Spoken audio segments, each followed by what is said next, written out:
Je commence par Madame Fatima, après Monsieur Seriani, suivi de Madame Yasminka.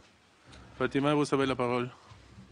Je vous remercie, Monsieur le Président, de m'avoir donné la parole et je me joins à mes collègues pour féliciter la délégation marocaine à sa tête, son Excellence, Monsieur le Ministre, et les remercie de toutes les informations qu'ils ont eu à fournir dans leur rapport qui est assez instructif. Nous sommes ravis d'avoir ce dialogue parce que je fais partie aussi des membres du comité qui ont eu à visiter le Maroc et à rencontrer la CNDH, mais aussi les organisations de la société civile au niveau et des universitaires aussi au niveau du Maroc. Je voulais juste ajouter quelques questions aux questions déjà posées par mes collègues.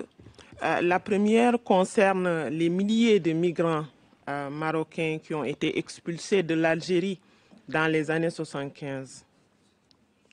J'aimerais savoir à cette date quelles ont été les mesures prises pour la protection de leurs droits, mais aussi l'amélioration de leurs conditions de vie. Surtout qu'on est à une période où une bonne partie d'entre eux apparemment vont à la retraite. Donc quelles sont les mesures qui sont prises pour améliorer leurs conditions de vie?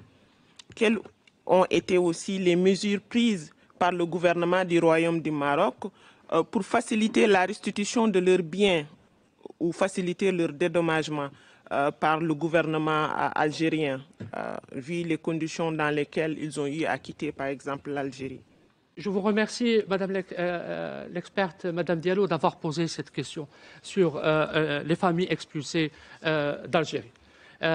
C'est un drame national, ça on doit le reconnaître. Malheureusement, ce drame n'a pas suscité l'attention nécessaire.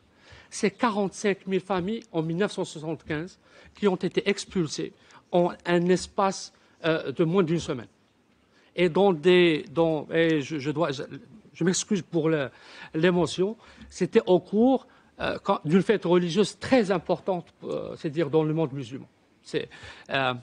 Et donc, le Maroc a été confronté à un défi énorme, c'est de recevoir ces ressortissants dans des conditions très difficiles.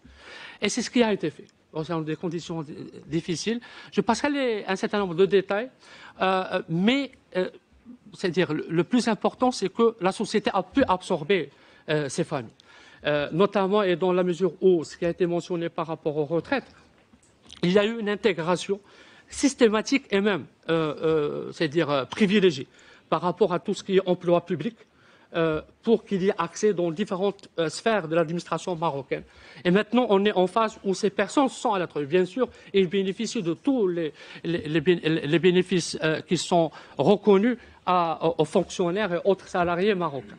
Mais le problème qui se pose maintenant, c'est par rapport à leurs droits dans le pays qui les a accueillis auparavant. Leurs droits qui sont maintenant, et c'est pas le contexte pour le dire, les relations avec notre voisin de l'Est sont ce qu'elles sont difficiles. Il n'y a pas de relations diplomatiques, ça a été coupé unilatéralement par nos voisins.